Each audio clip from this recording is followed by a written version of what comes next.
Начал я увлекаться этим делом еще в школе, и мы на уроках труда делали там какие-то изделия из дерева, да, там элементарные табуретки. Там. А после окончания школы я поступил в училище на столяра, значит, выучился там, учился там год, и почти год там же в Симферополе проходил практику. По прибытию домой я уже потихонечку начал применять свои способности, так скажем, уже дома что-то начинал делать. Собрал станок сам, токарный станок, и начал вытачивать какие-то маленькие такие изделия. Элементарно там какое-то я бревно видел, и уже я представлял, что с него можно сделать.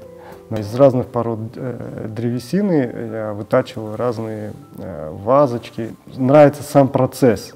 То есть я когда работаю с деревом, я полностью ухожу мыслями, я только нахожусь вот именно здесь. Процесс там шлифовки особенно, когда шлифуешь дерево, оно вот другой запах какой-то у него появляется, немножко нагревается, и вот чуть другой совсем. Разных пород древесины свой запах.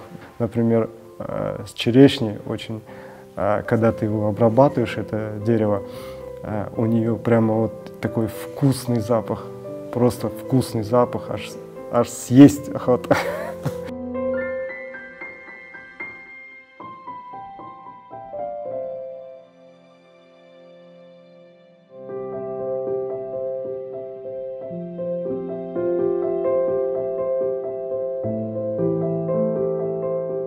Национальный орнамент — это моя отдельная любовь. То есть мне очень нравится, допустим, использовать национальные орнаменты в моих работах.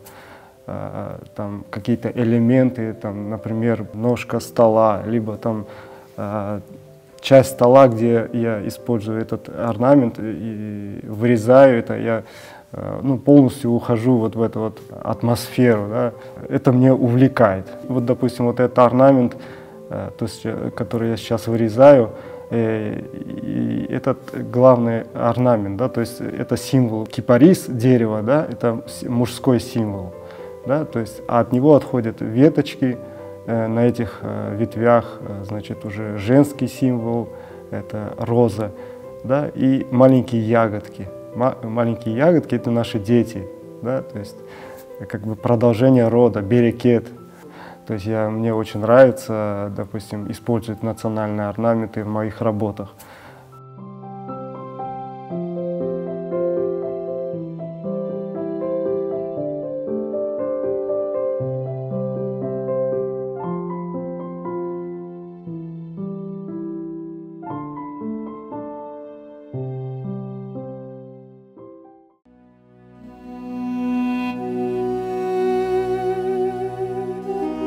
Семь лет мне было, когда мы переехали уже в Крым, обосновались, купили дом в Старом Крыму, искали, хотели, конечно, на родине моей бабушки или в Бахчисарае, или же на родине дедушки в Симферополе.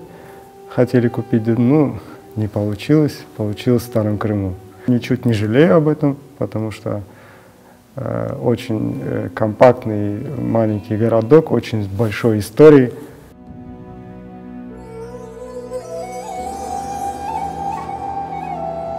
Как мы знаем, это первая столица Крымского ханства.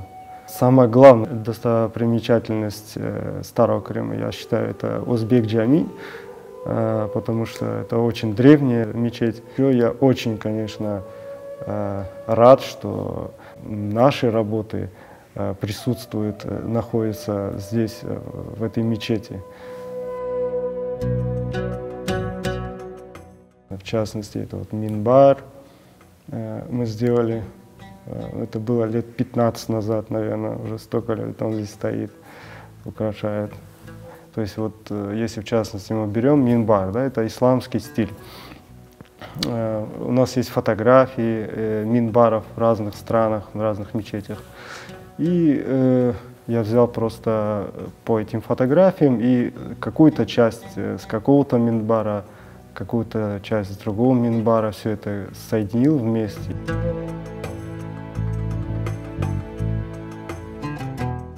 Потом вот в этом году, значит, наконец-то с местными жителями мы здесь решили сделать второй этаж в этой мечети, потому что на джума, когда собирается народ, не помещались люди, поэтому вот, ну, значит, решили сделать второй этаж. Ну, применялись разные техники, там, броширование, специальные краски использовались для этого. Смысл был не просто изготовить и поставить, а именно сделать так, чтобы оно смотрелось как старое, очень старое, как будто очень много лет здесь стоит. Было важно сохранить именно этот стиль.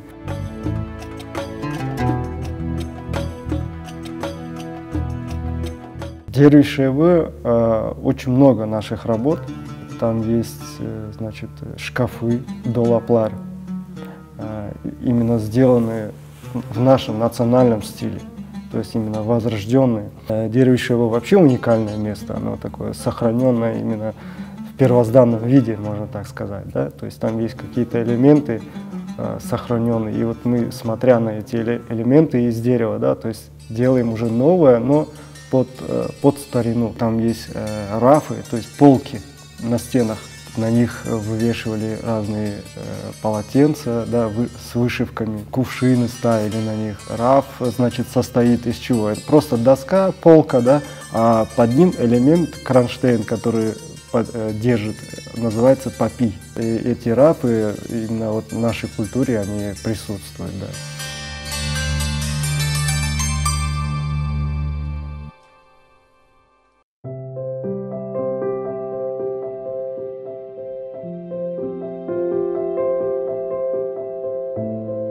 Сапожник без сапог. Да, ну, я думаю, что это не про меня, наверное. Почему? Потому что если вы зайдете ко мне домой, то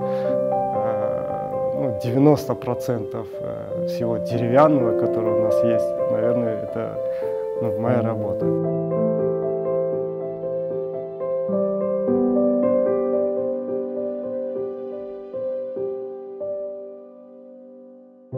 Воплотил в реальность мечту моих детей. То есть они меня давно просили сделать им такой детский домик, да, то есть двухэтажный, там, чтобы они могли подниматься по лесенке и играться в нем. Вот. Когда я это все сделал, они были очень счастливы, конечно. Это все вот меня вдохновляет, конечно.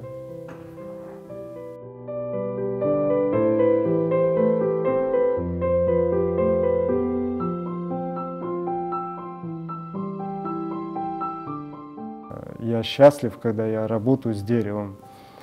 И плюс это как-то приносит мне какие-то средства, то есть прокормить свою семью. Вот, поэтому все это вместе делает меня счастливым человеком. Я себя считаю счастливым человеком. Bir güzel atalar sözü var. Adın çıkınca canın çıksın. Мен бабам чохоли айтайды ушин. То есть будут говорить, этот человек делал когда-то качество, а потом зазнался и начал делать уже более низкого качества, что определенного уровня, да, то ты ни в коем случае не должен опускаться ниже этого уровня. Ты должен в любом случае усовершенствоваться, достигать более высокого качества, да, в своей работе именно в частности.